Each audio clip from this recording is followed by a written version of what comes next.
Good morning from West Texas. I'm your host, Grant Trujillo. This is the IT Quick Guide podcast. You can follow me on Twitter at IT Quick Guide, or you can email me at theitquickguide@gmail.com. All right, welcome. This is episode 6, Security. I want to start this episode with an old European proverb that is, suspicion is the mother of security. Keep that in mind. All right, so I want to highlight first that physical security is underrated. I want to say that again. Physical security is underrated. I mean, everybody wants to get excited about the encryption, about the best practices, all that good stuff. Never underestimate physical security. I mean, you can have a physical list of usernames on a piece of paper of usernames and passwords, credentials, and keep that under a lock and key and restrict the access to who has those keys or the capability to get those keys.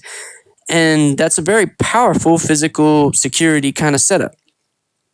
You always want to keep your administrative equipment locked up if you can. When you're adding new users, I'm assuming that you're in the position of administrator, and you kind of have to do this on your own. You can use the power of least privilege to add new users on, assuming, of course, you are the administrator. The power of least privilege basically means you only give the user the permissions they need to do a specific task and nothing else. The terminology varies from different OSs, but the principle is the same. You pretty much, if you have a person going into sales, you want to limit their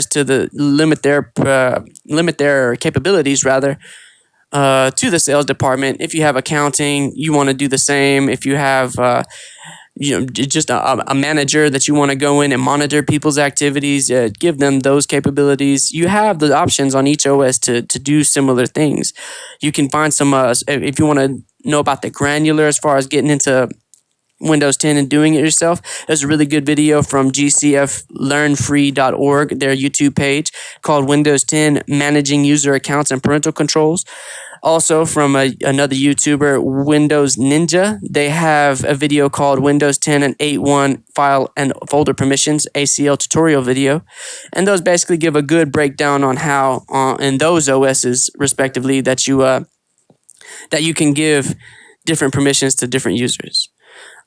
Also, in Windows, you have you have a tool called Event Viewer to monitor activities of each user on your network, and you can have it set up to where you can receive messages as far as certain activities that take place. Like if they try to download a program or if they try to access a certain amount of material, you can set it up to where the Event Viewer will give you a flag and give you a notice of any of those things going on.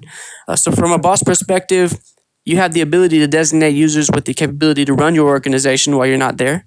Also, you have the capabilities to monitor the activity on each of those user accounts. All right, that wraps up our security episode. Look ahead to episode 7, documentation. Thank you, everybody, for tuning in. This is the IT Quick Guide podcast.